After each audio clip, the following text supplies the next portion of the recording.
Good morning, dear students, and good morning, everyone. Dr. Premanand, Subin, happy to be here, to be back here. In fact, ഒരു ചെറിയൊരു gap കഴിഞ്ഞിട്ടാണ് ഇവിടെ തിരിച്ചു വരുന്നത്. I realized that the classes on signatures they are going on quite well. നിങ്ങൾ ഇവിടെ Harold പിന്ററിന്റെ art, truth and politics എന്ന speech തുടങ്ങാനായിട്ട് ready ആയിരിക്കുകയാണ്. So what we have done is we have Pinter പിന്നെ ഈ ലെസൺ വലിയൊരു സ്പീച്ചാണ്. അപ്പം അത് രണ്ട് ഭാഗമായിട്ടാണ് നമ്മൾ വീഡിയോ ഇട്ടിരിക്കുന്നത്. So you can watch all those, but before you go to those ഒരു ചെറിയൊരു ഇൻട്രൊഡക്ഷൻ തരുന്നത് നല്ലതായിരിക്കും. അപ്പം ഇത് this is part of your signatures text ബുക്കിലുള്ള സ്പീച്ചസ് എന്ന മോഡ്യൂളിലുള്ളതാണ്. ലൈഫ് റൈറ്റിംഗിന്റെ കൂടെ സ്പീച്ചസ്, ഗ്രേറ്റ് സ്പീച്ചസ് ഒരു ഇമ്പോർട്ടന്റ് സെക്ഷൻ ആണ്. ബിക്കോസ് പലപ്പോഴും വലിയ ആൾക്കാര്, വലിയ ലീഡേഴ്സ് ഒക്കെ അവരുടെ ഏറ്റവും കാതലായിട്ടുള്ള മെസ്സേജസ് കൺവേ ചെയ്യുന്നത് അവരുടെ സ്പീച്ചസിലൂടെ ആയിരിക്കും.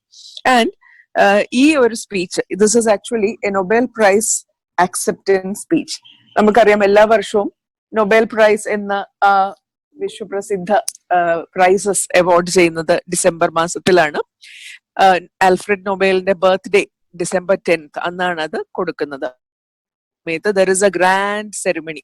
സ്വീഡനിലാണല്ലോ ഇത് നടക്കുന്നത്. അവിടെ ഒരു ഗ്രാൻഡ് സെറിമണി ഉണ്ട്. ആൻഡ് ഈ സ്വീകർത്താക്കൾ, ഈ peace, literature, economics, physics, chemistry and medicine, ഈ എല്ലാ ഫീൽഡിലും നൊബേൽ ജേതാക്കൾ ഒരു സ്പീച്ച് ആ സമയത്ത് ഡെലിവർ ചെയ്യും. It's a very very significant occasion. Because ഇത് ലോകം മുഴുവൻ കാത്തിരിക്കുന്ന ഒരു ഒക്കേഷൻ ആണല്ലോ. അപ്പൊ ഇറ്റ് ഇസ് വിത്ത് മച്ച് എന്താണ് sanctity that it is conducted. And ഇവരുടെ ഈ ഒരു സ്പീച്ചിന് വളരെയധികം പ്രാധാന്യമുണ്ട്. ഹാരൽഡ് പിന്റർ എന്ന ബ്രിട്ടീഷ് പ്ലേ റൈറ്റ്, ഒരു നാടകകൃത്താണ്. 2005 അദ്ദേഹത്തിന് നൊബേൽ പ്രൈസ് ഫോർ ലിറ്ററേച്ചർ ലഭിച്ചത്. ഇത് നേടിയ സമയത്ത് ഇദ്ദേഹത്തിന്റെ സ്പീച്ചാണ് നമ്മൾക്ക് പ്രിസ്ക്രൈബ്ഡ് ആയിട്ടുള്ളത്.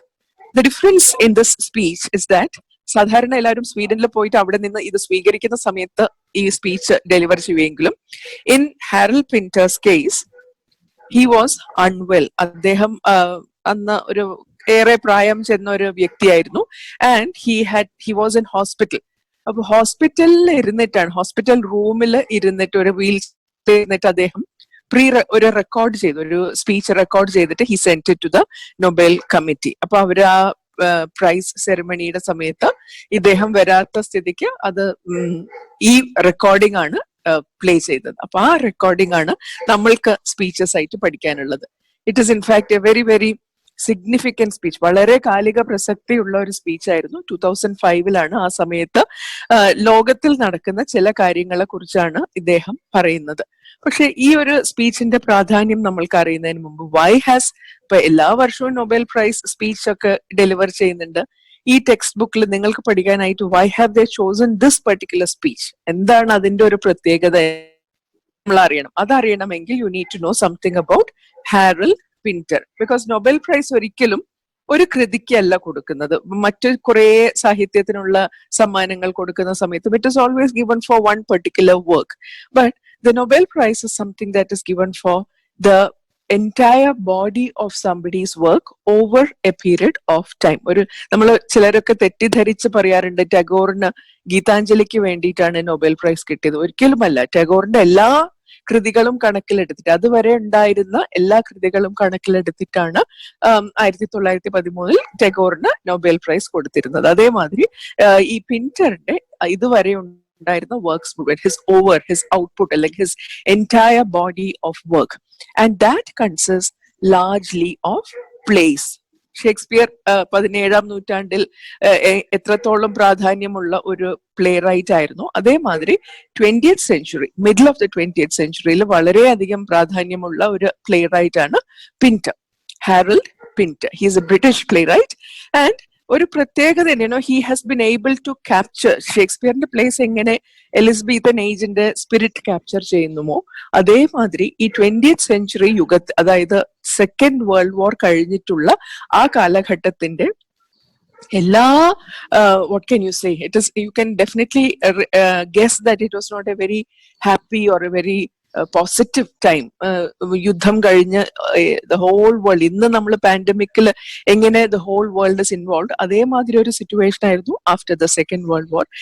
It was a kind of collective feeling of fear, of uncertainty, of anxiety. പലതര വ്യാകുലതകളും ഉണ്ടായിരുന്ന ലോകം മുഴുവൻ. And people were all uncertain. ഇനി അടുത്ത യുദ്ധം എന്നാണ്? ബിക്കോസ് ഈ യുദ്ധം കഴിഞ്ഞ ഉടനെ തന്നെ കോൾഡ് വാർ തുടങ്ങിയല്ലോ. അമേരിക്ക ഒരു ഭാഗത്തും USSR, ഇന്നത്തെ റഷ്യ, അന്ന് USSR നിന്നായിരുന്നു അറിയിക്കുന്നത്. അങ്ങനെ രണ്ട് ഈസ്റ്റ് വെസ്റ്റ് ഒരു divide. And the whole world was actually bifurcated. ഒരു ഭാഗം ഈ ക്യാപിറ്റലിസ്റ്റ് അമേരിക്കയുടെ കൂടെയും ഒരു ഭാഗം സോഷ്യലിസ്റ്റ് USSRന്റെ കൂടെ ആയിട്ട് സമയത്ത് ഇനി അടുത്ത യുദ്ധം എപ്പോഴാണ്? ആൻഡ് അപ്പാർട്ട് ഫ്രം ദാറ്റ് കുറേ അധികം ആങ്സൈറ്റീസ് വേറെയും പല രീതിയിലും ആൾക്കാർക്ക് ഉണ്ടായിരുന്നു, ബുദ്ധിമുട്ടുകൾ, anxieties, fears and all that. And ഇത് മുഴുവൻ ഈ പിന്ററിന്റെ പ്ലേസിൽ വളരെ സിഗ്നിഫിക്കന്റ് ആയിട്ട് he has been able to bring in. അതാണ് ഒരു കാലഘട്ടത്തിന്റെ ശബ്ദമാണ് ഈ പിന്ററിന്റെ പ്ലേസ്. ആൻഡ് പിന്ററിന്റെ കഥ, ഒരു there is a specific word that is use to describe Pinter's plays. Pinteresque എന്ന് പറയും. അതായത് ഒരു പിന്ററസ്ക് എലിമെന്റ്. അത് ഈ കഥകൾ, നാടകങ്ങൾ നമുക്ക് കണ്ടാൽ അറിയാം. Every play off his has N element of fear. എന്തോ ഒരു ഭീതി. സാധാരണ നമ്മൾ കാണുന്ന സ്റ്റേജിൽ കാണുന്നത് ഒരു വീട്ടിനുള്ളിലുള്ള ഒരു സീനായിരിക്കും, 3-4 പേരിരുന്ന് സംസാരിക്കുന്ന സീനായിരിക്കും. എന്നിരുന്നാലും there is always N element of terror. ഇതൊരു ഹൊറർ ഗോസ്റ്റ് സ്റ്റോറി ഒന്നുമല്ല. വളരെ യാഥാസ്ഥികമായിട്ടുള്ള സെറ്റിംഗിൽ പോലും ഇവരുടെ ഡയലോഗിൽ നിന്ന് കൂടുതൽ, ഡയലോഗിലേക്കാട്ടിലും കൂടുതൽ ഇവരുടെ സൈലൻസസ്. ഈ നാടകങ്ങളിൽ കുറേ അധികം സൈലൻസ് ഉണ്ട്, നമ്മളൊരു ആർട്ട് സിനിമയിലൊക്കെ കാണുന്ന പോലെ. And that silence conveys N element of that fear. എന്തോ പതുങ്ങിയിരിക്കുന്നുണ്ട് ആൻഡ് എന്തോ ഒളിച്ചിരിക്കുന്നുണ്ട്. അത് എപ്പോഴാണോ നമ്മളെ, എങ്ങനെയാണോ നമ്മളെ അറ്റാക്ക് ചെയ്യുന്നതെന്നൊന്നും പറയാൻ പറ്റില്ല.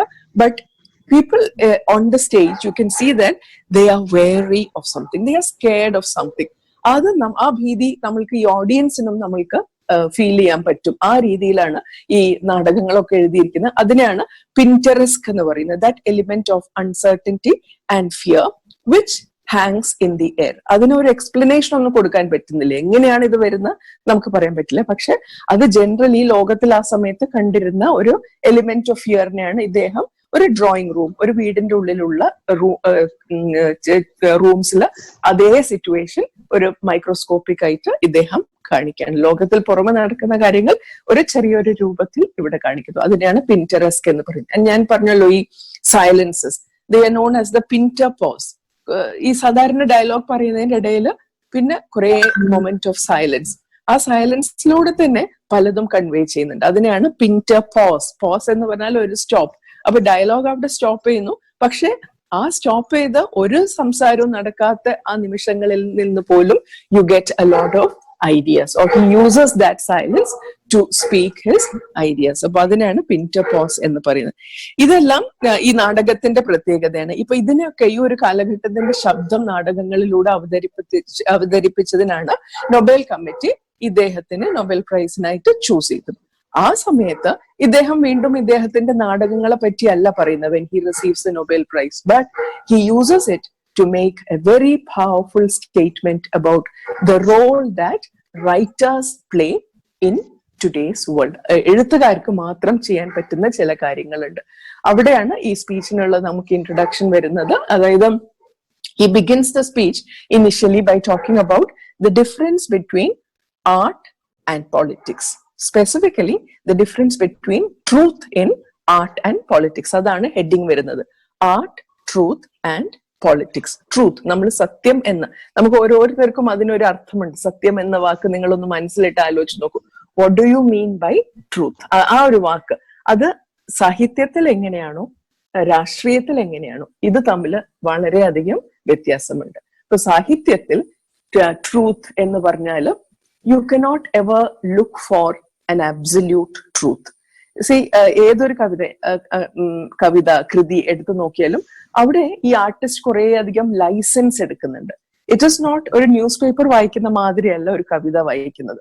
In a newspaper you would expect the truth to be given, plain statement ആണ്.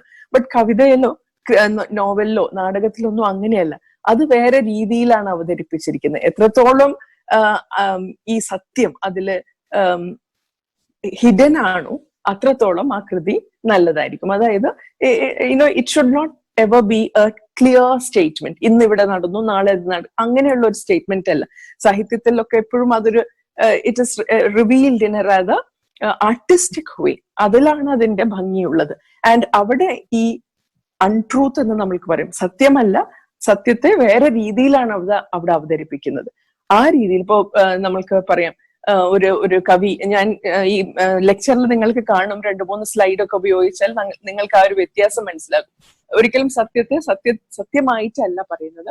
ഇപ്പം ഒരു മൂണിനെ കുറിച്ച് പറയുകയാണെങ്കിൽ, ചന്ദ്രൻ എന്ന് നമ്മൾ റിയൽ ലൈഫിൽ the moon up there in the sky അങ്ങനെയല്ല, അതിനെ വേറെ രീതിയിൽ ഒരു സ്ത്രീ ആയിട്ടോ അല്ലെങ്കിൽ ഒരു പക്ഷിയായിട്ടോ ഒക്കെ കൺസിഡർ ചെയ്യുന്നു. അത് സത്യമാണോ? സത്യമല്ല. ബട്ട് അതൊരു അസത്യവും അല്ല. It is A different way of an artistic way of conveying the truth. അതിലാണ് സാഹിത്യത്തിന്റെ ഭംഗി കിടക്കുന്നത്. വേറെസ് ന്യൂസ് പേപ്പറിൽ നമ്മൾക്ക് ഒരു ലൂണാർ എക്ലിപ്സ് ഉണ്ട് എന്ന് പറഞ്ഞാൽ ഒരു സ്ത്രീ മൗഖം മറിഞ്ഞിരുന്നു എന്ന് ന്യൂസ് പേപ്പറിൽ അത് പാടില്ല. അവിടെ you need to real statement. Scientific ആയിട്ടുള്ള PM you can witness the lunar eclipse over Calicut എന്ന് നമുക്ക് പറയാം. അത്രയും സ്പെസിഫിക് ആയിരിക്കും.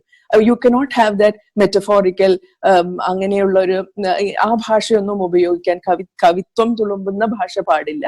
അവിടെ സത്യമായിട്ട് തന്നെ fact should be presented as facts.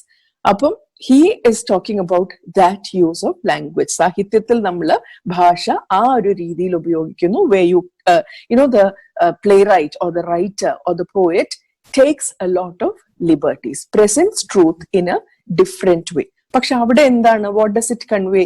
It gives a lot of aesthetic pleasure. നമുക്ക് ആ സാഹിത്യ അനുഭവം അത് തരുന്നു. whereas if this is what is practiced in real life, സത്യം അല്ലെങ്കിൽ ലോകത്തിൽ നോർമൽ രാഷ്ട്രീയം ഒക്കെയുള്ള ആ സാഹചര്യത്തിൽ ഇങ്ങനെയുള്ള കളവുകൾ പറഞ്ഞാൽ it can have a disastrous effect. And അങ്ങനെയുള്ള കുറച്ച് ഡിസാസ്ട്രസ് ഇഫക്റ്റ് നടന്ന കാര്യങ്ങളാണ് ഈ സ്പീച്ചിൽ എടുത്തു പറയുന്നത്.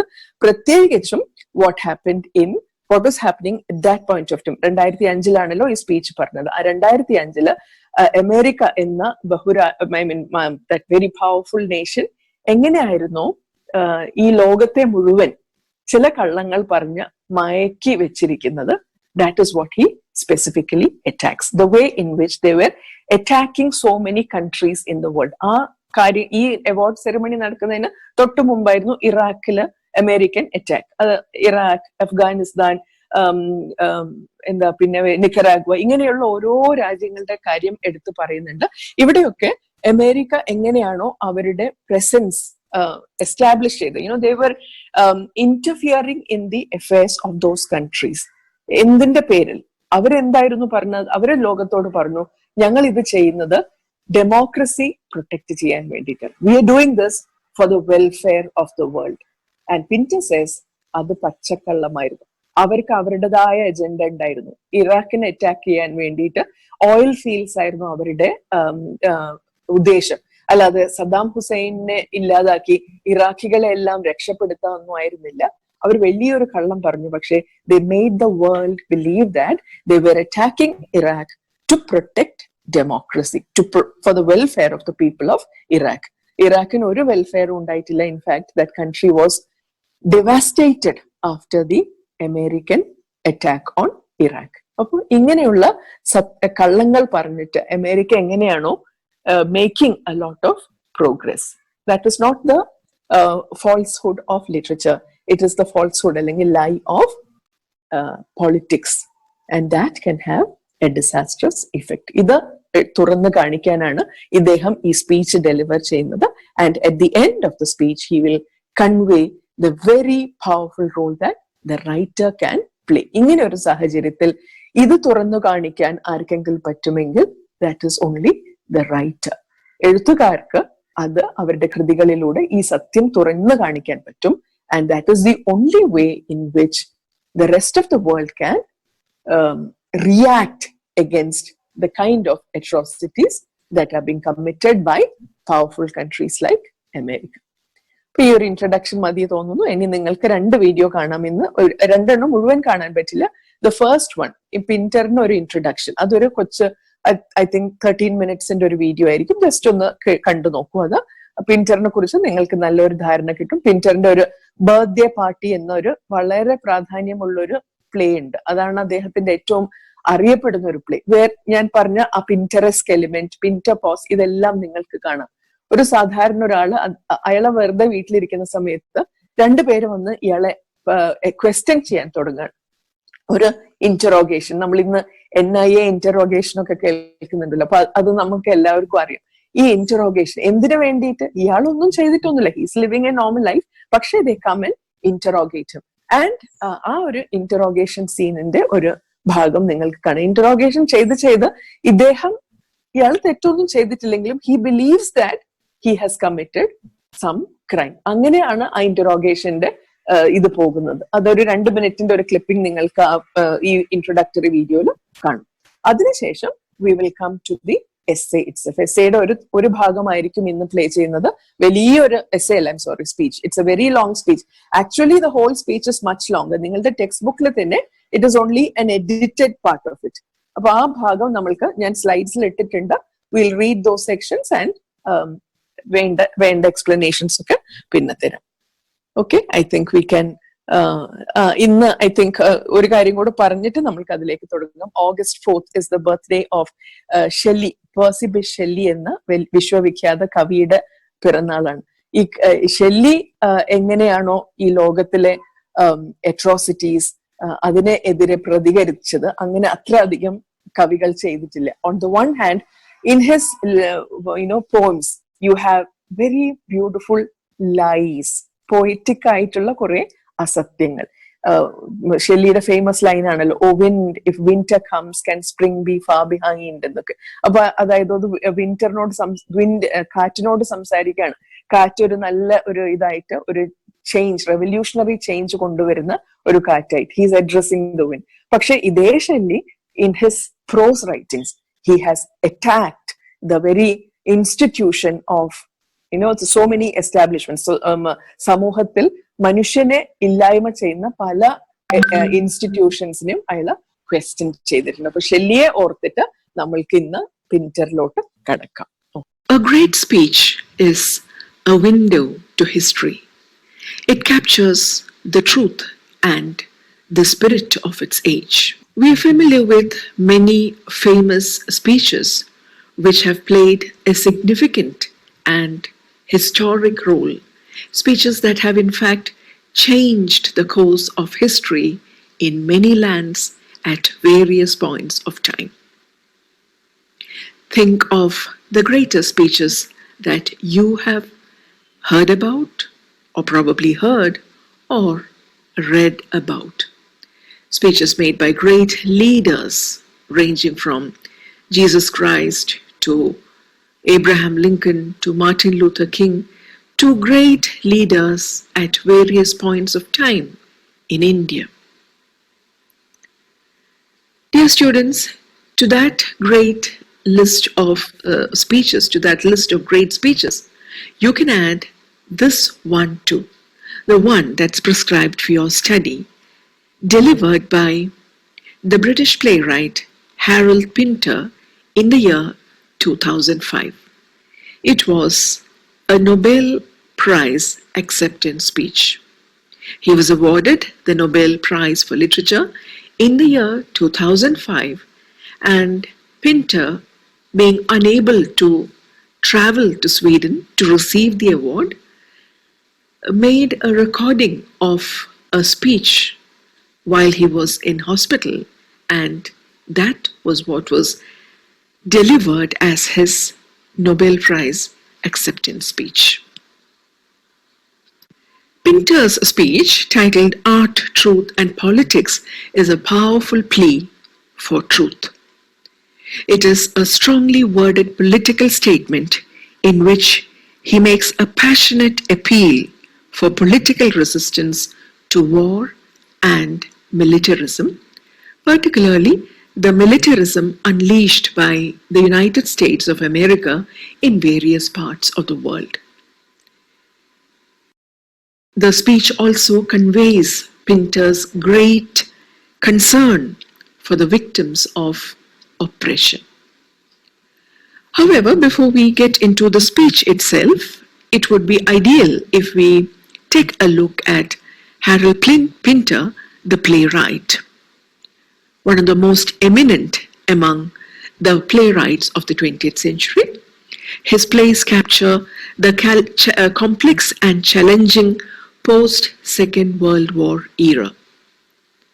He is the author of about 29 plays and many screenplays for movies. Among his major plays are The Dumb Waiter, The Birthday Party, and The Caretaker. Plays, all of his plays explore the anxiety of life as it was lived in the second half of the 20th century, with lines that are sharp and terse and laced with a kind of threat or a kind of menace. His plays have really opened the windows to the claustrophobia and the unease that was characteristic of life in the post-Second World War era. Pinter's plays are generally considered as comedies of menace, that is, plays which convey the sense of menace, the danger, the threat, the terror, even in the most ordinary of situations. Power can be considered as the theme of most of Pinter's plays. The play of domination and submission, which is hidden in every act of ours, in every speech that we utter, is, what Pinter conveys through his plays. That is why they are called comedies of menace. His plays are also well known for their heavy silences, heavy and dark silences. And these silences are known as Pinter pause, Pinter pause, the unsaid things that speak so much, the long silences. As powerful as are the terse and sharp lines, the dialogues in his plays, equally powerful are the long silences or the pauses which speak aloud. They convey the characters' motivations, their personalities, and their relationship with each other. So the Pinter pause is a significant part of Pinter's plays. Another term that is commonly associated with his plays is the Pinteresque. It refers to the strange and almost undefinable, mysterious quality in his plays. Each one of his plays presents a kind of mysterious situation which is heavy with a kind of menace. You cannot pinpoint the source of the terror, nor can you explain it rationally, but there is some kind of danger, some kind of threat, some kind of fear that is always hanging in the air in his plays. So the dialogues may be at the same time very funny, very ordinary, and also extremely threatening and menacing at the same time.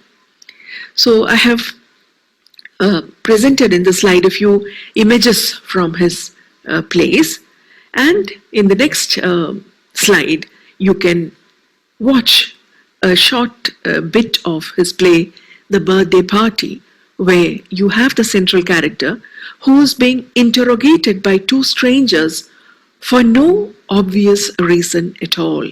It really brings out that element of fear, which is what is conveyed by the term the Pinteresque.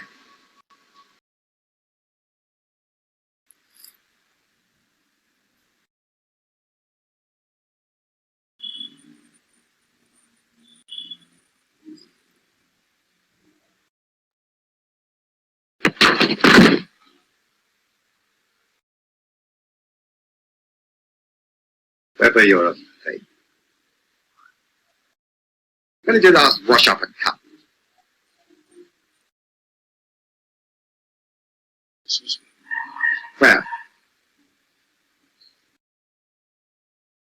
smaller house. Which one? Marmalade? Where was your wife?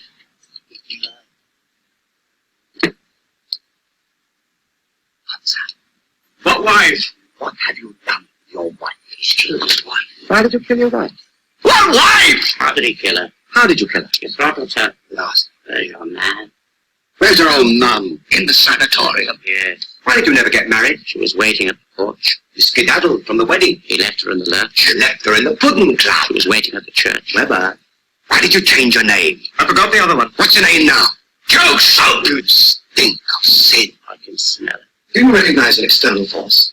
What? Do you recognize an external That's force? the question. Do you recognize an external force? Responsible for you, suffering for you. It's late. Late enough. When did you last pray? He's sweating. When did you last pray? He's sweating. Is the number 846 possible or necessary? Neither. Wrong. Is the number 846 possible or necessary? Both. Wrong. It is necessary but not possible. Wrong. Why do you know? So what we have seen is the way in which the central character Stanley is interrogated by the two strangers, Goldberg and Mecken. You know, Stanley is given no opportunity to respond in a way that he would want to. And even when he does, his responses are unacceptable to Mecken and Goldberg. It comes to a point where they declare that they tell him, you are dead. We, the audience, can see that Stanley is very much alive, but he does not even have the control over his own life, over his own reality to make a factual protest and to say that he's alive. Such a situation does not arise at all. What you have throughout this play and most of the other plays of Pinter is such situations where language is used not just to express oneself, but more importantly, to suppress others, to prevent them from expressing themselves. So this is a very, very significant feature of Pinter's theatre, his plays in general. And what is significant is that in his Nobel speech, this is precisely what he wants to convey. The power that certain forces, certain groups, certain people, certain institutions and countries exert in order to suppress others using language. Recorded a speech or a video recording ചെയ്തിട്ട് he sent it to the Nobel Committee and they screened it during the awards ceremony. And it was a very, very powerful speech. And that speech is what is prescribed for our study. It is called Art, Truth and Politics. So it is a speech delivered by Harold Pinter. The context is the Nobel Prize Awards ceremony of the year 2005. I have uploaded a video also of this speech, and you can see the playwright Harold Pinter sitting in a wheelchair. He was in hospital, therefore he could not move properly. Wheelchair nirmittana ee recording cheythu. You can watch it on Google Classroom. ഞാൻ ആ video record ചെയ്ത് വെച്ചിട്ടുണ്ട്. Fine. Now, before we come to the speech, a brief introduction I can give to you, the playwright Harold Pinter. He's a very significant playwright. English drama, movies, movies which have been very, very successful, വളരെ important films. But we study him mainly as a playwright. 29 plays എഴുതിയിട്ടുണ്ട്. അതിൽ 3 എണ്ണം ആണ് ഞാനിപ്പോ പറഞ്ഞ. One of the most significant of his plays is called The Birthday Party. And I have uploaded a little clip from that play in the video lecture that I have posted already. അപ്പോൾ നിങ്ങൾക്ക് അതിലൊരു വളരെ important ആയിട്ടുള്ള ഒരു section കാണും. It is a scene of an interrogation. Interrogation is nothing but a questioning. Somebody asks you questions, that can be called an interrogation. നമ്മൾ normally ഒരു police stationൽ ഒരു interrogation നടക്കുന്നതായിട്ട് നമ്മൾ കേൾക്കാറുണ്ട്. But what happens here is that ഇവിടെ ഈ playയിൽ The Birthday Party, you have a person named Stanley Weber. Just an ordinary person. അദ്ദേഹത്തിന്റെ റൂമിൽ പെട്ടെന്ന് out of the blue, for no specific reason at all, 2 people come in, Stanley I'm sorry, Mecken and Goldberg and Mecken എന്ന രണ്ട് പേര് വന്നിട്ട് they start questioning him. He is taken aback because he was not prepared for their coming. He has not invited them. He does not even know who they are. But they start questioning him in such a way that it's a very, very frightening interrogation. He's not even able to contribute anything. ഒരു കാര്യം പോലും വ്യക്തമായി പറയാൻ പറ്റുന്നില്ല. Even when he says something, they either don't listen to him or they just suppress that answer. അപ്പം it's a one-sided interrogation. Stanley is not able to say anything at all that he wants to say. And it comes to a point, interrogation ഇങ്ങനെ നീണ്ടു they take him away to another place and they tell him, you are dead എന്ന് പറയാണ് ഒരു സമയത്ത്. Everyone he knows, Stanley knows that he's not dead. ഈ നാടകം കാണുന്ന നമ്മൾ audience can also see that he's not dead, but he's unable to. Bindu, you wanted to say something?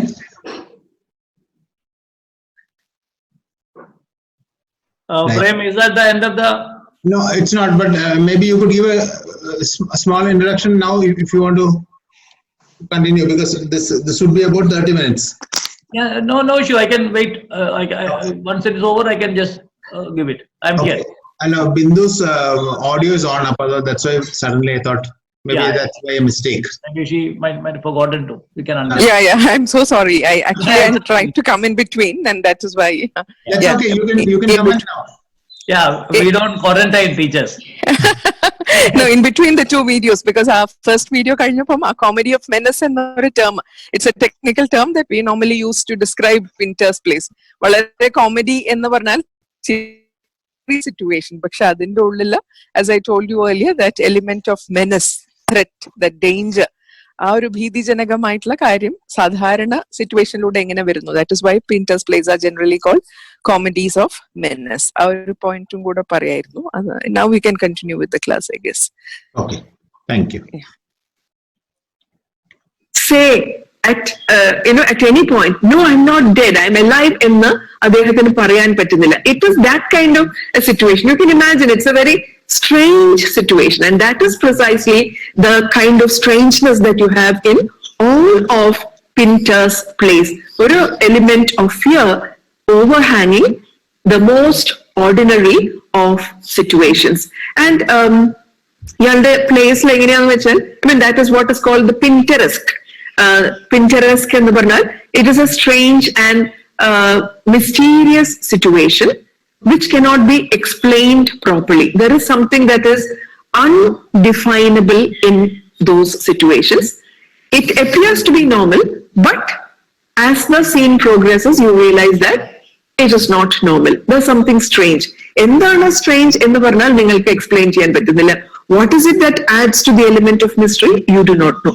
So that kind of uncertainty, that kind of strangeness, that kind of fear which underlies the most ordinary situation. ഇതിനെയാണ് Pinteresque എന്ന് പറയുന്നത്. And it was a mood that was totally in keeping with the mood of the post-Second World War era.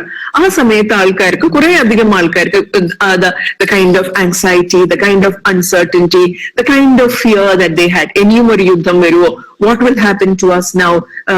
How do we rebuild our lives after the Second World? ഇങ്ങനെ പല ചോദ്യങ്ങളും ആങ്സൈറ്റികളും സംശയങ്ങളും doubts, uncertainties, all of that is captured quite well by Pinter. അതിനെയാണ് നമ്മൾ Pinteresque എന്ന് പറയുന്നത്.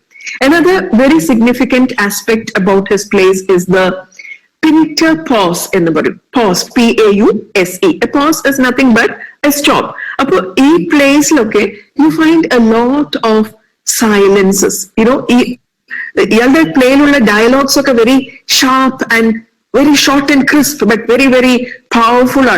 But in between these lines of dialogue, you also have a lot of silences. Very heavy, dark pauses. ആ സമയത്ത് ഒന്നും സംഭവിക്കുന്നില്ല. You only see a silent stage. The people are there, the characters are there, but that silence, it speaks a lot. The silences are heavy with meaning. From the silences, you can understand a lot about the characters, the situations that they are in, their motivations, അവരുടെ ഉദ്ദേശങ്ങൾ എന്തൊക്കെയാണ്, all of these, that is conveyed by the playwright in a very effective manner through the silences. അതിനെയാണ് Pinter pause എന്ന് പറയുന്നത്. So ഇതൊക്കെയാണ് ഈ Pinterന്റെ പ്ലേസിന്റെ characteristic features.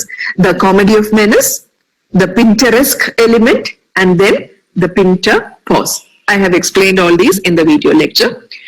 Now, നമ്മളിപ്പോ play അല്ലല്ലോ discuss ചെയ്യുന്നത്. We have to discuss the speech that he delivered on the occasion of the Nobel Prize handing over ceremony. Now,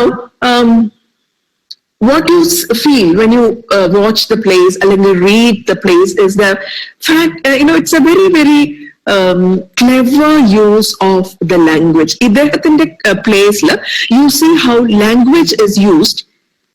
He uses language in such a way that you realize how the characters in the play use language to handle power. Now, power is one of the major themes of all of his plays.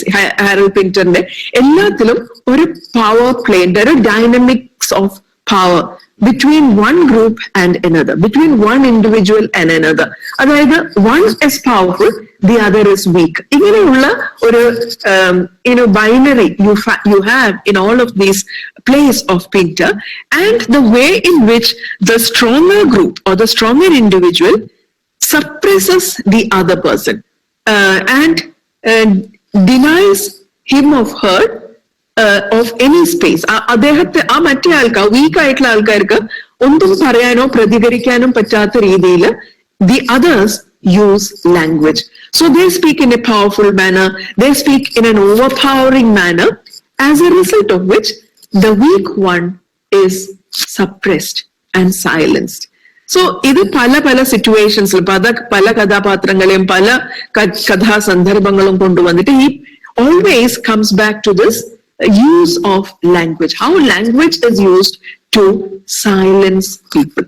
അപ്പൊ Pinter's place ഒരു very significant aspect ആണത്. And interestingly, when he delivers this speech, Art, Truth and Politics എന്ന് പറഞ്ഞ ഈ Nobel speech deliver ചെയ്ത സമയത്ത് it is actually the same idea that he comes back to, how language becomes a tool of oppression. Powerful people's hands language എങ്ങനെ ഒരു tool of oppression ആകുന്നു, അതാണ് ഈ സ്പീച്ചിൽ പറയുന്നത്. So will see how he goes ahead with that idea. So before we enter the speech, ഞാൻ ഒരു picture കാണിക്കാം നിങ്ങൾക്ക്. Okay, yeah, what do you see there?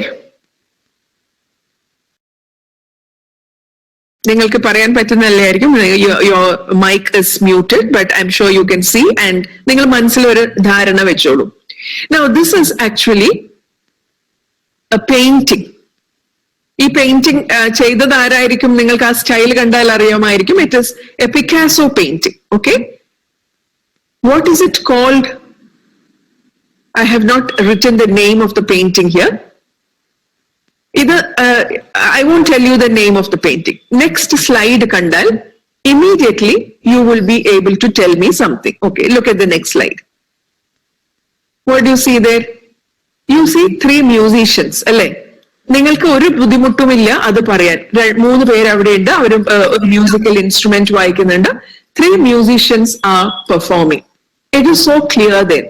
Now, ഇതേ കാര്യമാണ് ഈ സ്ലൈഡിലും കാണിച്ചിട്ടുള്ളത്. The title of this Picasso painting is 3 musicians.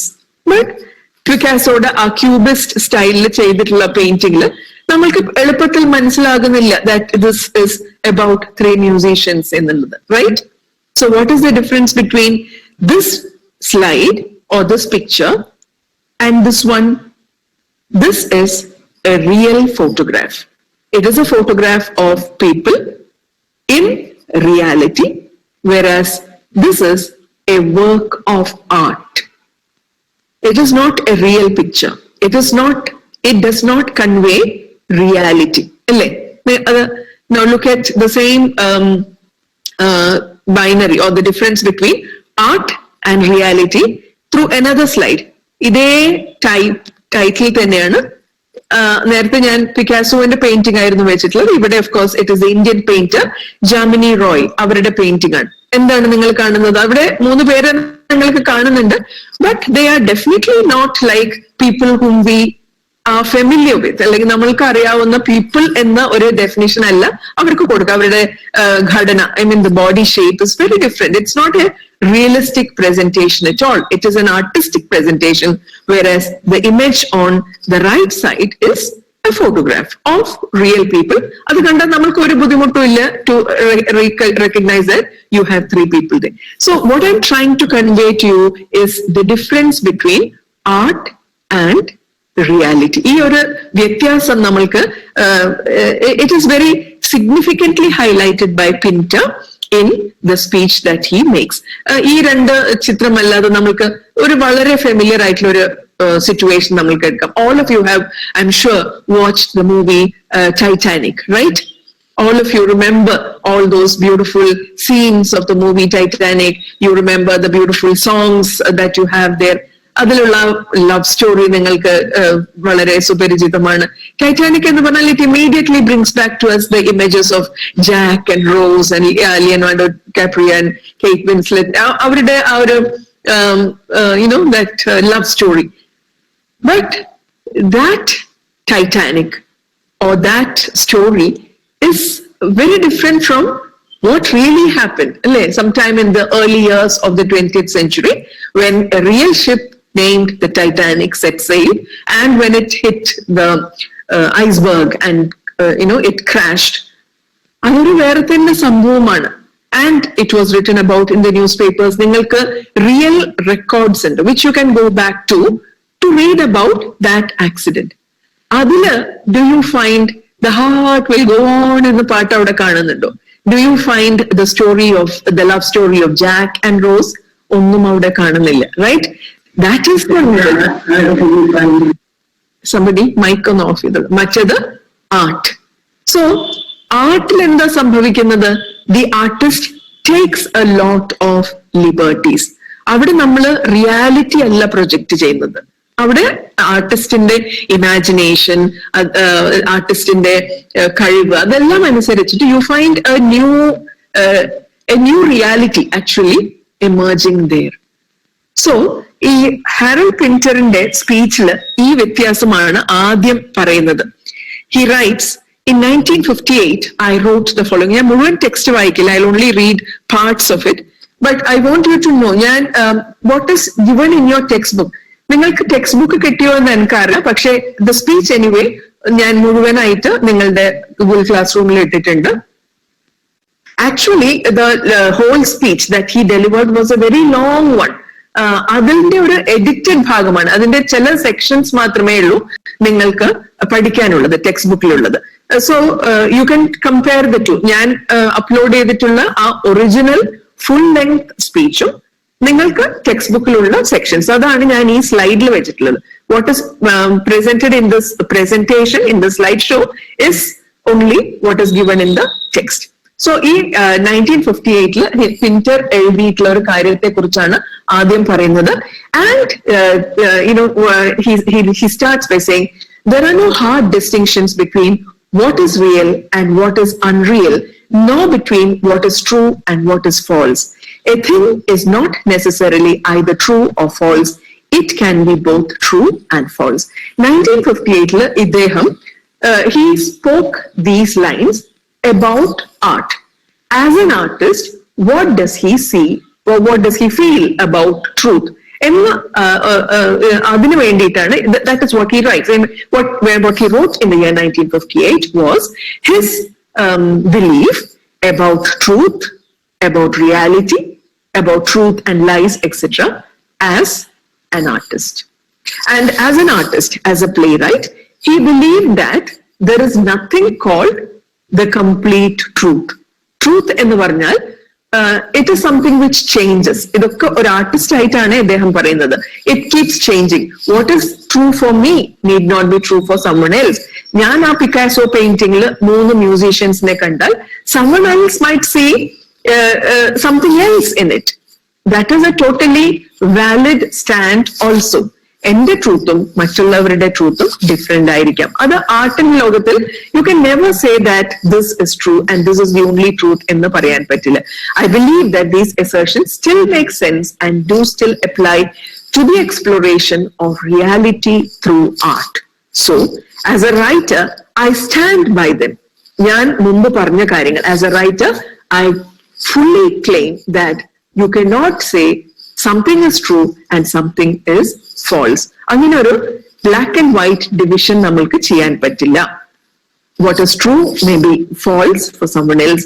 What is true today may be false some other time. ഇതൊക്കെയാണ് ആർട്ടിന്റെ കാര്യത്തിൽ. But as a citizen, I cannot say things in that manner. As a citizen, as a normal, real human being, എനിക്ക് അറിയണം what is true and what is false. ആ ഒരു division വളരെ important ആണ്. So you C what you believe as an in the field of art and what you believe in the field of reality, ഇതിൽ തമ്മിലുള്ള difference ആണ് പറയുന്നത്. Again he goes back to the field of art and says truth in drama. ഇയാള് ഡ്രാമറ്റിസ്റ്റ് ആണല്ലോ. ഡ്രാമയില് truth എന്ന് പറഞ്ഞ കാര്യം is forever elusive. Elusive means that which you cannot grasp. It keeps slipping away. You cannot catch hold of it. അപ്പൊ ഡ്രാമയിൽ അങ്ങനെയാണ്. ഷേക്സ്പിയറിന്റെ കാലഘട്ടത്തിൽ കണ്ട പോലെയല്ല ഇന്നത്തെ കാലത്ത് ഷേക്സ്പിയറിന്റെ പ്ലേസ് കാണുന്നത്. So you cannot say this is the truth in a play like Hamlet, for example. What someone in the 16th century saw is not what we in the 20th century see in that play. അപ്പൊ അതുകൊണ്ടാണ് പറയുന്നത് in drama truth is always elusive. It just keeps slipping away. നമ്മൾ ഒരിക്കലും പറയാൻ പറ്റില്ല എനിക്ക് ഈ drama മുഴുവൻ മനസ്സിലായി, എനിക്ക് ഈ കഥ മുഴുവൻ മനസ്സിലായി എന്ന് ആർക്കും ഒരിക്കലും പറയാൻ പറ്റില്ല. That is, you cannot say that about art because അങ്ങനെ ഒരു ultimate point ആർട്ടില് ഇല്ല. It is always open. It is always open for more and more interpretations.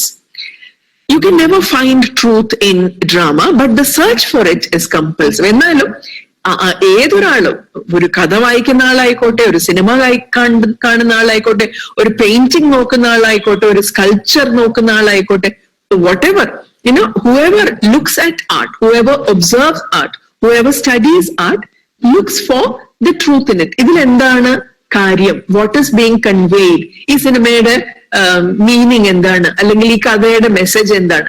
You keep asking like that. ഒരിക്കലും ഇതാണ് അൾട്ടിമേറ്റ് മെസ്സേജ് എന്ന് നമ്മൾക്ക് പറയാൻ പറ്റില്ല. പക്ഷെ every one searches for it. The search is clearly what drives the endeavor. അതുകൊണ്ടാണ് that is what makes it a purposeful activity. അല്ലാതെ നമ്മൾ വെറുതെ ചുമ്മാ കാണാൻ വേണ്ടിയല്ലല്ലോ ഒരു work of art.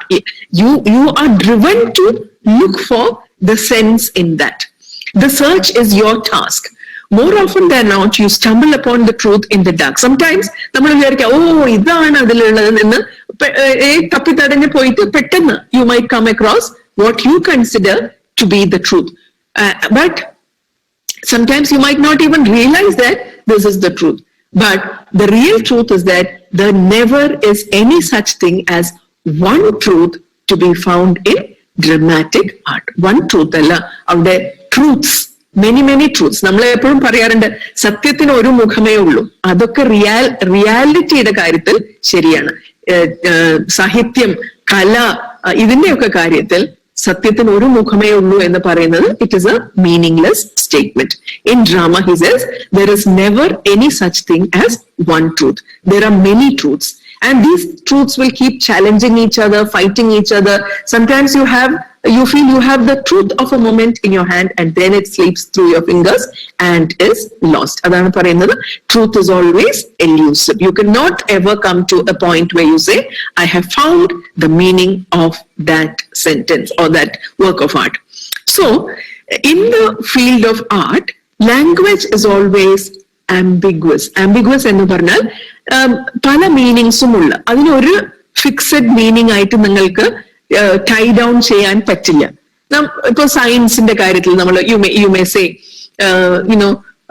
V need oxygen to live. It is a factual statement. അതിനെ നമ്മൾക്ക് you cannot defy it, you cannot question it, it is a fact.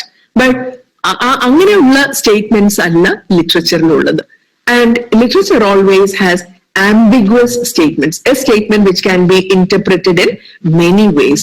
So the language of art always remains ambiguous. It is like quicksand. Quicksand എന്ന് പറഞ്ഞ ചെതുപ്പ് നിലം മാതിരി നമ്മൾ അതിലേക്ക് പോകും. You think that it is firm ground, but it is not. You are just drawn down. ആ ചെളിയിലേക്ക് നിങ്ങൾ ഉള്ളിലേക്ക് വലിഞ്ഞു പോകും. Like a trampoline. A trampoline is നമ്മൾ അതിനെ കാണുന്ന സമയത്ത് it looks like a firm surface. പക്ഷെ when you jump on it, you keep bouncing. ഇങ്ങനെ കണ്ടിട്ടില്ലേ നിങ്ങൾ ആൾക്കാർ ഇങ്ങനെ അവർ വീഴും ബൗൺസ് ചെയ്യും, വീഴും ബൗൺസ് ചെയ്യും. അതായത് you cannot remain fixed on it. A trampoline, a frozen pool which might give way under you. So ഇയാള് ആസ് എൻ ആർട്ടിസ്റ്റ് ഇയാൾ ഉപയോഗിക്കുന്ന ഇമേജസ് നിങ്ങൾ നോക്കും. വളരെ മെറ്റഫോറിക് ആയിട്ടാണ് ഇയാൾ കൊണ്ടുവരുന്ന 3-4 കാര്യങ്ങൾ. Quicksand, trampoline, frozen pool. ഒരു ഐസ് ആയിട്ടുള്ള ഒരു പൂൾ. നമ്മൾ വിചാരിക്കും ഫേം ഐസ് ആണ്, നിങ്ങൾ ധൈര്യസമേതം അതിന്റെ മേലേക്ക് ഓടിച്ചാടി കയറും, അപ്പോഴായിരിക്കും അത് ക്രാക്ക് ചെയ്യുന്നത്. Because it is only on the surface that the ice would have frozen. അതിന്റെ താഴെ വെള്ളം തന്നെ ആയിരിക്കും, and you might drown in it. So that is what truth is like in the field of art. Language always remains ambiguous. But the search for truth will always continue. It cannot be adjourned. It cannot be postponed. It has to be faced right there on the spot. പക്ഷെ നിങ്ങൾ ഒരു work of art encounter ചെയ്യുന്ന സമയത്ത് നിങ്ങളുടെ ഒരു engagement ആണ് അതിന്റെ, നിങ്ങളുടെ സത്യം എന്താണോ, നിങ്ങൾ എന്താണ് അതിൽ മീനിങ് കാണുന്നത്, and that he says is to be kept alive. അപ്പൊ അങ്ങനെ പറയുന്ന സമയത്ത് ആർട്ടിന്റെ category, one of the major categories is that of political theatre. Now, political theatre cannot be considered as exactly like other works of art. So you might have a poem which is written purely for the sake of delight. Adilore political element illa. Political work of art is one which is written with a specific purpose.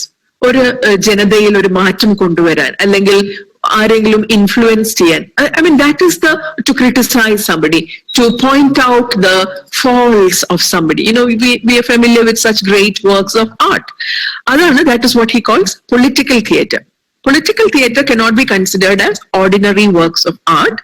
ഇവിടെ he says sermonizing has to be avoided. ഇതാണ് നല്ലത്, ഇത് മാത്രമാണ് നല്ലത്, ഇത് മാത്രം നിങ്ങൾ വിശ്വസിക്കണം എന്ന് പറയുന്നതാണ് sermonizing. What happens in a religious context, for example, somebody might say നിങ്ങളെല്ലാം ഈ വഴി തന്നെ വരണം, you have to follow this deity എന്നൊക്കെ പറയുന്നത്. That is sermonizing. ഇത് മാത്രമേ ഒരു വഴിയുള്ളൂ.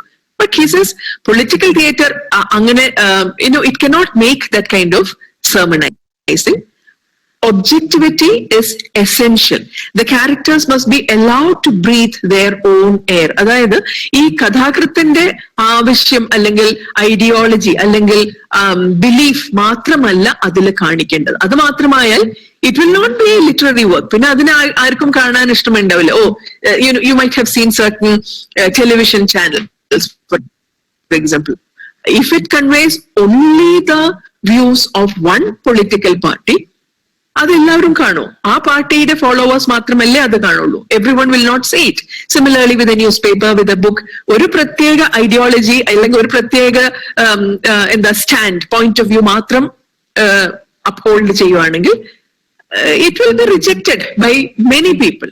Only a few will follow it. അതുകൊണ്ടാണ് he says objectivity. You cannot be too subjective. You cannot be too personal. You have to be objective. And the characters must be able to have their own autonomy. The author cannot confine and constrict them to satisfy his or her own taste and disposition or prejudice. And the playwright must be ready to face the characters. ആ characters സ്വന്തമായിട്ടുള്ള ഒരു ജീവൻ കൊടുക്കണം. And they should be able to act out the way they want to. അവർക്കൊരു freedom കൊടുക്കണം എന്നാണ് പറയുന്നത്. But political satire, of course, adheres to none of these precepts. In fact, it does precisely the opposite, which is its proper function. Political satire, ഒരാളെ കളിയാക്കാൻ മാത്രം ഉദ്ദേശിച്ചിട്ട് എഴുതുന്ന ഒരു കൃതിക്കാണ് political satire എന്ന് പറയുന്നത്. അതിൽ ഓഫ് കോഴ്സ് ഒരു സംശയവുമില്ല, അത് വളരെ പ്രജുഡിസ്ഡ് തന്നെയായിരിക്കും, അത് വളരെ സബ്ജക്റ്റീവ് ആയിരിക്കും, ഒരാളുടെ പേഴ്സണൽ ആശയങ്ങൾ തന്നെയായിരിക്കും അതിൽ കാണുന്നത്. You cannot have objectivity in that. Anyway, ഇത്രത്തോളം ഇദ്ദേഹം പറഞ്ഞിട്ടുള്ളത് ആർട്ടിന്റെ കാര്യമാണ്. And I hope you have understood what he wants to convey regarding the concept of truth in art. ഒറ്റ വാക്കിൽ പറഞ്ഞാൽ there is no single truth in the field of art. Then he comes to text.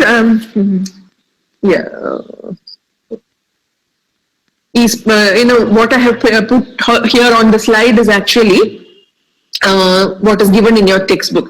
I don't know, a few very significant lines are missing there. അത് ഞാൻ നിങ്ങൾക്ക് upload ചെയ്തിട്ടുള്ള ആ whole speech വായിച്ചാൽ നിങ്ങൾക്ക് ആ കണക്ഷൻ കിട്ടും. So I would encourage you to please read that. അവിടെ ആ കണക്ഷൻ, മിസ്സിംഗ് കണക്ഷന്റെ ഭാഗത്താണ് ഇയാൾ ഇത് പറയുന്നത്. ആർട്ടിസ്റ്റ് ട്രൂത്തിനെ ഇങ്ങനെ ഹാൻഡിൽ ചെയ്യുന്നു. But in real life as A citizen we all have the എന്താണ്, ഇറ്റ് ഇസ് ആർ റൈറ്റ്, നമ്മളുടെ ഒരു അധികാരമാണ് സത്യം എന്താണ് എന്ന് അറിയാൻ. The leaders should not keep anything under their own control. They should be clear about the truth, and the citizens have a right to know what is true and what is not the truth, what is right and what is wrong, what is the truth, what is the falsehood. ഈ വ്യത്യാസം അറിയണം എന്നുള്ളത്, അറിഞ്ഞിരിക്കണം എന്നുള്ളത് ഒരു സിറ്റിസണിലെ പരമോന്നത അധികാരമാണ്. But what you find is, this is where he comes to the crux of his speech. He says, artist എങ്ങനെയാണോ ലാംഗ്വേജ് ഉപയോഗിക്കുന്നത്, അവരുടേതായ രീതിയിൽ അതിന് ആംബിഗ്വസ് ആയിട്ട് അതിന് നാനാർത്ഥങ്ങൾ കൊടുത്തിട്ട്, പ്ലൂറൽ മീനിങ്സ് കൊടുത്തിട്ട്, the way the artist uses language with a lot of liberty, you find that even though it should not be like that, in the field of politics also, politicians are using language in that manner, not conveying the truth, but speaking falsehood and trying to present that as the truth. Language ne avaru manipulate cheyan. നമ്മൾ ഇതുവരെ വിചാരിച്ചിരിക്കുന്നത് ഒരു artist മാത്രമേ, കലയുടെ ഫീൽഡിൽ മാത്രമേ ലാംഗ്വേജിനെ manipulate ചെയ്ത് അതിന്റെ നാനാർത്ഥങ്ങളൊക്കെ കൊടുക്കാൻ പറ്റുള്ളൂ. But what is happening is that in the field of politics also, that is what is happening.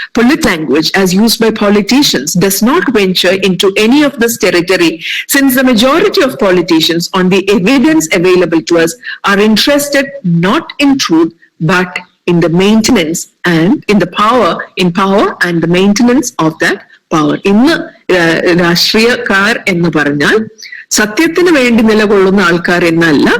On the other hand, they are people who are only interested in power and ഏതെങ്കിലും രീതിയിൽ, by hook or crook, to maintain that power. To maintain that power, it is essential that the people should remain in ignorance. അവരോട് കുറെ കള്ളം പറഞ്ഞ് ഇതാണ് സത്യം എന്ന് അവരെ കൊണ്ട് വിശ്വസിപ്പിക്കണം. Only then can the politician hold on to his power. So the people should remain കഴുതകളായിരിക്കണം, പൊതുജനം കഴുതയായിരിക്കണം, എന്നാലേ ഒരു രാഷ്ട്രീയക്കാരന് സക്സസ് ഉള്ളൂ.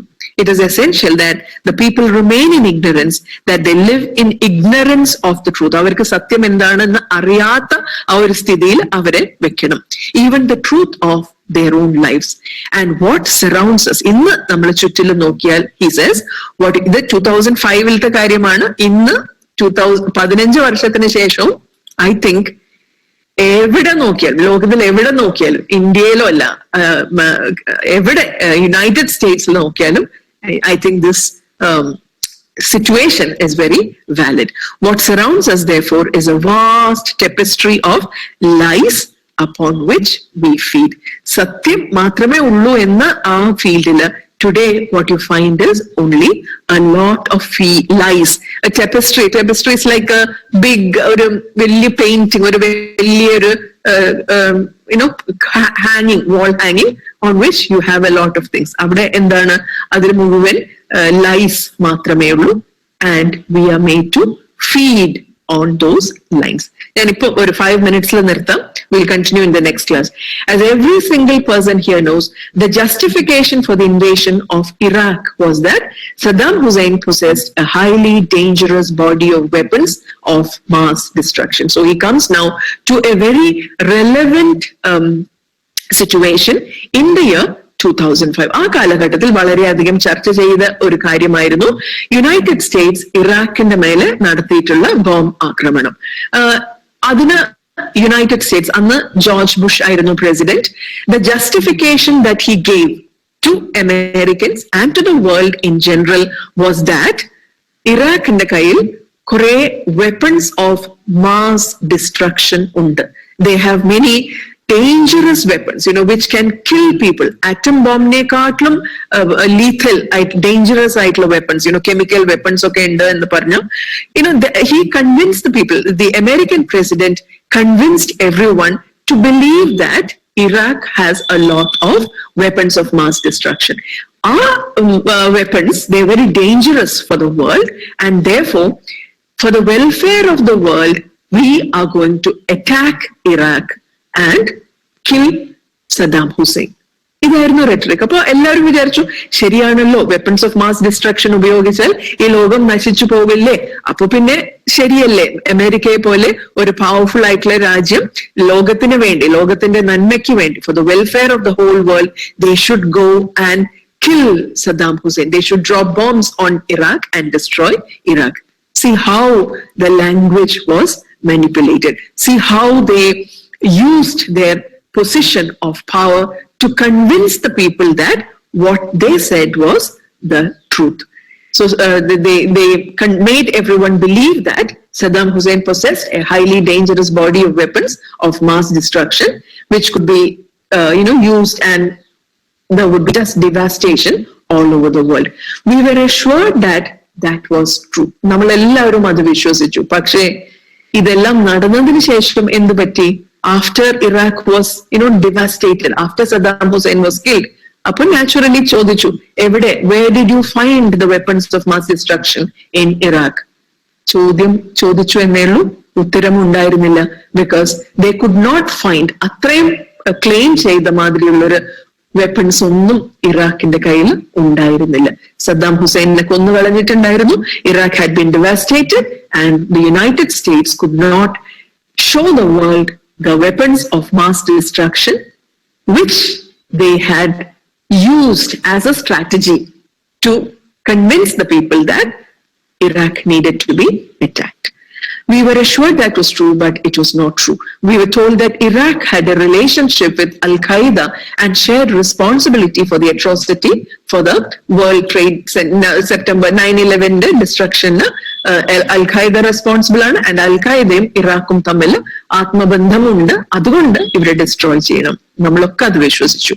We were assured that this was true. പക്ഷേ പിന്നീട് പിൽക്കാലത്ത് നമ്മൾക്ക് മനസ്സിലായി that was not true.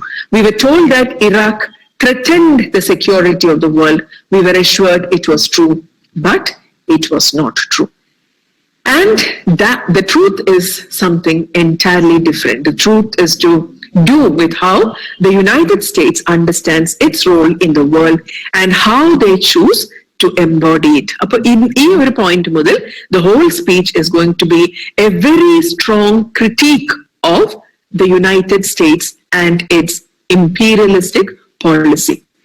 പണ്ട് കാലത്ത് ഇംഗ്ലണ്ട് ഏത് രീതിയിലായിരുന്നു ഒരു കൊളോണിയൽ പവർ ആയിരുന്നത്, ഇന്ന് United States of America, USA എന്ന് പറഞ്ഞ that powerful country is doing exactly the same. They are oppressing the whole world and they are Americanizing the whole world. അതിന് അവരുടെ ജസ്റ്റിഫിക്കേഷൻ എന്താണ്? അവർ പറയാണ് ഞങ്ങളെല്ലാം ലോക നന്മയ്ക്ക് വേണ്ടിയാണ് ചെയ്യുന്നത്, and people generally believe it. It's a very powerful statement against that kind of policy adopted by the United States. Avരുടെ militarization in different parts of the world, they had made use of their power, their military power, and adine he harshly criticizes that. But the rest of the speech is going to be about that. Next slide odu koodi njan nirtham. He says, before I go back to the present, I would like to look at the recent past, by which I mean United States foreign policy since the end of the Second World War. And he says we need to scrutinize this. Oru Second World War nu sheshamulla kalagattam eduthu nokku. He says we all know a great deal about the atrocities that happened in the Soviet Union. Soviet Union ഒരു വളരെ powerful അവിടെ ഒരു dictatorship ആയിരുന്നു. അവിടെ October revolution ഒക്കെ വന്നു, പക്ഷെ അതിനുശേഷം എന്താണ് നടന്നത്? ഒരു കൈൻഡ് ഓഫ് ഡിക്റ്റേറ്റർഷിപ്പ് തന്നെയാണ്. സ്റ്റാലിൻ പോലെയുള്ള ആൾക്കാരൊക്കെ വന്നിട്ട് it was A very bad situation. What about eastern Europe? പല ഈസ്റ്റേൺ യൂറോപ്പ് രാജ്യങ്ങൾ, റൊമേനിയ, ഹംഗറി, അങ്ങനെയുള്ള പല രാജ്യങ്ങളിലും ഒരു കമ്മ്യൂണിസ്റ്റ് ഗവൺമെന്റ്സ് വന്നിട്ട് ദേ became actually so totalitarian that they made the life of the people in those countries miserable. ഇതൊക്കെ നമ്മൾക്കെല്ലാം അറിയാം. We know A lot of this. Why do we know all this? Because it has been very faithfully documented. By whom? By agencies who are interested in conveying that truth. Communism മോശമാണ്, Soviet union മോശമാണ്, eastern യൂറോപ്പിലുള്ള അവരൊക്കെ മോശമാണ് എന്ന് ലോകം അറിയണം എന്ന് ആഗ്രഹമുള്ള certain agencies. ഇവിടെയും വീണ്ടും he is pointing his fingers at the United States. United States of Americയുടെ ആവശ്യമായിരുന്നു that capitalism must prevail. അവരുടെ ആ ഒരു മുതലാളി സംസ്കാരം, that is what should prevail. അതിന് ഒരു threat ആണ് ഒരു socialist thinking. അപ്പോൾ what did they do? All the socialist countries നെ കുറിച്ച് മോശമായിട്ടുള്ള കാര്യങ്ങൾ എല്ലാം പറഞ്ഞു. That is how we accepted that truth. But there is nobody who has documented what the United States has been doing in that way. Avരുടെ crimes very cleverly hidden. Nobody has documented that. My contention here is that the US crimes in the same period have only been superficially recorded and not acknowledged. അവരെ crime ആയിട്ട് പോലും ആരും കാണുന്നില്ല. And this is what has to be addressed. He says we need Soviet Union എല്ലാം കൊണ്ടും തികഞ്ഞ ഒരു രാജ്യം എന്നൊന്നും അല്ല പറയുന്നത്. They have their faults, but let us open our eyes to the truth that the United States policy is also not the best policy. അതാണ് സത്യമെന്ന് നമ്മൾ വിശ്വസിക്കാൻ പാടില്ല. And in the remaining part of the speech, he will give us some very clear instances of very wrong steps taken by the United States in different parts of the world.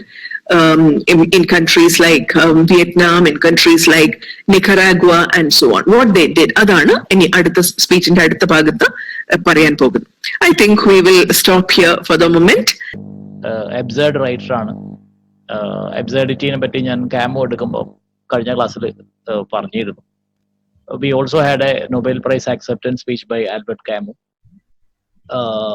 While discussing Camus, I mentioned that he was the first writer to use these absurd techniques. But it was actually Beckett, Thomas Beckett ആണ് അദ്ദേഹത്തെ ഈ absurdity നാടകത്തിലും പ്രസന്റേഷനിലും absurdity കൊണ്ടുവന്നിട്ടുള്ള writer. അതിനുശേഷമാണ് Pinter വന്നത്. Pinter അബ്സേർഡിസ്റ്റ് ആണോ എന്ന് ചോദിച്ചാൽ അതൊരു എനിക്ക് തോന്നുന്നത് പിൻഡർ എന്ന് ചെറുതാക്കുന്ന രീതിയിലേക്ക്. പിൻഡർ അബ്സേർഡ് റൈറ്റർ ആണ് തീർച്ചയായിട്ടും, പക്ഷെ അതിന് അപ്പുറത്തേക്കും കൂടി പിൻഡർ ഉണ്ട്. കാരണം ഏത് നാടകം എടുത്താലും, പിൻഡറിന്റെ ഏത് പ്ലേ എടുത്താലും, ഇത് വളരെ കറക്റ്റ് ആയിട്ട് പറഞ്ഞ ഒരു മെനസ് എലിമെന്റ്. എന്താണ് ഈ മെനസ് എലിമെന്റ് എന്ന് പറഞ്ഞാൽ ഞാൻ ഒന്ന് ഡീറ്റെയിൽ ചെയ്യാണ്. ബിന്ദു പറഞ്ഞത് അതിൽ എനിക്കൊന്നും കൂടുതൽ ആഡ് ചെയ്യാനില്ല. So I'm just trying to make a slight deviation. ഇപ്പൊ കാഫ്കയുടെ ട്രയൽ എന്നുള്ള നോവലില്, അതുപോലെ കണ്ടംപററി ആയിട്ട് ആ കാലത്തൊക്കെ എഴുതപ്പെട്ട നോവലിലൊക്കെ കഥയുടെ കഥയുടെ ഗതി എങ്ങനെയാന്ന് പറഞ്ഞാൽ ഒരു ഇൻഡിവിജ്വൽ വളരെ കംഫർട്ടബിൾ ആയിട്ട് എവിടെയും താമസിക്കുകയായിരിക്കും. പെട്ടെന്ന് അയാൾ അന്വേഷിച്ചിട്ട് രണ്ടാൾക്കാരും. അപ്പൊ നമ്മൾ ഞാനൊക്കെ വിചാരിച്ചത് ഇത് കാഫ്ക പറയുന്ന എന്തോ ഒരു വൈഡായിട്ടുള്ള ഒരു കഥയാണെന്ന്. എന്നാൽ അങ്ങനെയല്ല. ഇപ്പൊ നമ്മുടെ നാട്ടില് അലൻ താഹ എന്ന് പറഞ്ഞിട്ട് ചെറുപ്പക്കാരെ അറസ്റ്റ് ചെയ്തുകൊണ്ട് നിങ്ങൾ എല്ലാവരും പത്രത്തിൽ വായിച്ചിട്ടുണ്ടാവും. ഇതിന്റെ രാഷ്ട്രീയത്തിലേക്ക് ഞാൻ കടക്കുന്നില്ല. എന്താ ഇവർ ചെയ്ത കുറ്റം അവർക്കും അറിയില്ല, നമുക്കും അറിയില്ല, ഇപ്പോഴും നമുക്കറിയില്ല. അപ്പോൾ ഇത് നടക്കുന്ന കാര്യങ്ങളാണ്. ഒരു ഭരണകൂട ഭീകരത എന്ന് പറയുന്ന ഒരു പ്രശ്നം. അത് അന്ന് ചെയ്തത് ഹിറ്റ്ലറും അതുപോലെ ഗെസ്റ്റപ്പോ ഒക്കെ ആണെങ്കിൽ ഇന്ന് ചെയ്യുന്നത് വേറെ ചില ആൾക്കാരാണ് മാത്രം. ഭരണകൂട ഭീകരത എല്ലാ കാലത്തും ഉണ്ട്. അപ്പോൾ പിന്നീട് നാടകങ്ങളിൽ ആവർത്തിച്ച് വരുന്ന ഒരു ക്ലോസ്ട്രോഫോബിക് സിറ്റുവേഷൻ എന്ന് പറയുന്നത് നമ്മൾ 4 ചുമരിനുള്ളിൽ ഇടപെടുകയും അങ്ങനെ നമ്മൾ ഒരു സുപ്രഭാതത്തിൽ ആളുകൾ വന്നിട്ട് ഗോൾബെഗ് ആൻഡ് മെക്കൻ ഒക്കെ ബിന്ദു കൃത്യമായിട്ട് പറഞ്ഞു. ഞാൻ ബിന്ദു ഒരുമിച്ചിരുന്ന് പഠിച്ച നാടകങ്ങളാണ് ഇതൊക്കെ.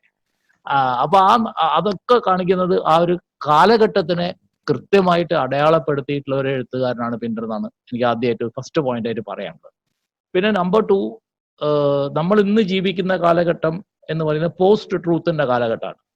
അതായത് ട്രൂത്തിന് കഴിഞ്ഞു. പക്ഷെ പണ്ട് നമ്മളെ സങ്കല്പം എന്താ വെച്ചാൽ ട്രൂത്ത് എന്ന് ചോദിച്ച ആൾക്കാർ അന്ന് പറയുക സത്യം ഒന്നേ ഉള്ളൂ എന്നാണ്.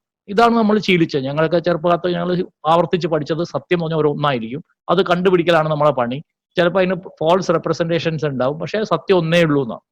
എന്നാൽ ഇന്ന് നമുക്ക് അങ്ങനെയല്ല മനസ്സിലാവുന്നത്. സത്യം എന്ന് പറയുന്നത് ഓരോ ആൾക്കാർ കാണുന്ന അല്ലെങ്കിൽ അവർ പ്രസന്റ് ചെയ്യുന്ന ഡോക്യുമെന്റ്സ് വെച്ചിട്ട് നമ്മൾ ഉപയോഗിക്കും. അപ്പൊ നിങ്ങൾ ഈ ചാനൽ ചർച്ചയിലൊക്കെ സ്ഥിരമായിട്ട് കാണുന്നുണ്ടാവും, ആളുകൾ പല അസത്യങ്ങളും പറഞ്ഞിട്ട് അല്ലെങ്കിൽ പല രീതിയിലും അത് മാനിപ്പുലേറ്റ് ചെയ്തിട്ട് അവർക്ക് അനുകൂലമായിട്ട് മാറ്റിയെടുക്കുക. അപ്പൊ കാണുന്ന നമുക്ക് ഒരു ഐഡിയയും കിട്ടില്ല ഏതാ ഇതിൽ സത്യമുള്ളത്.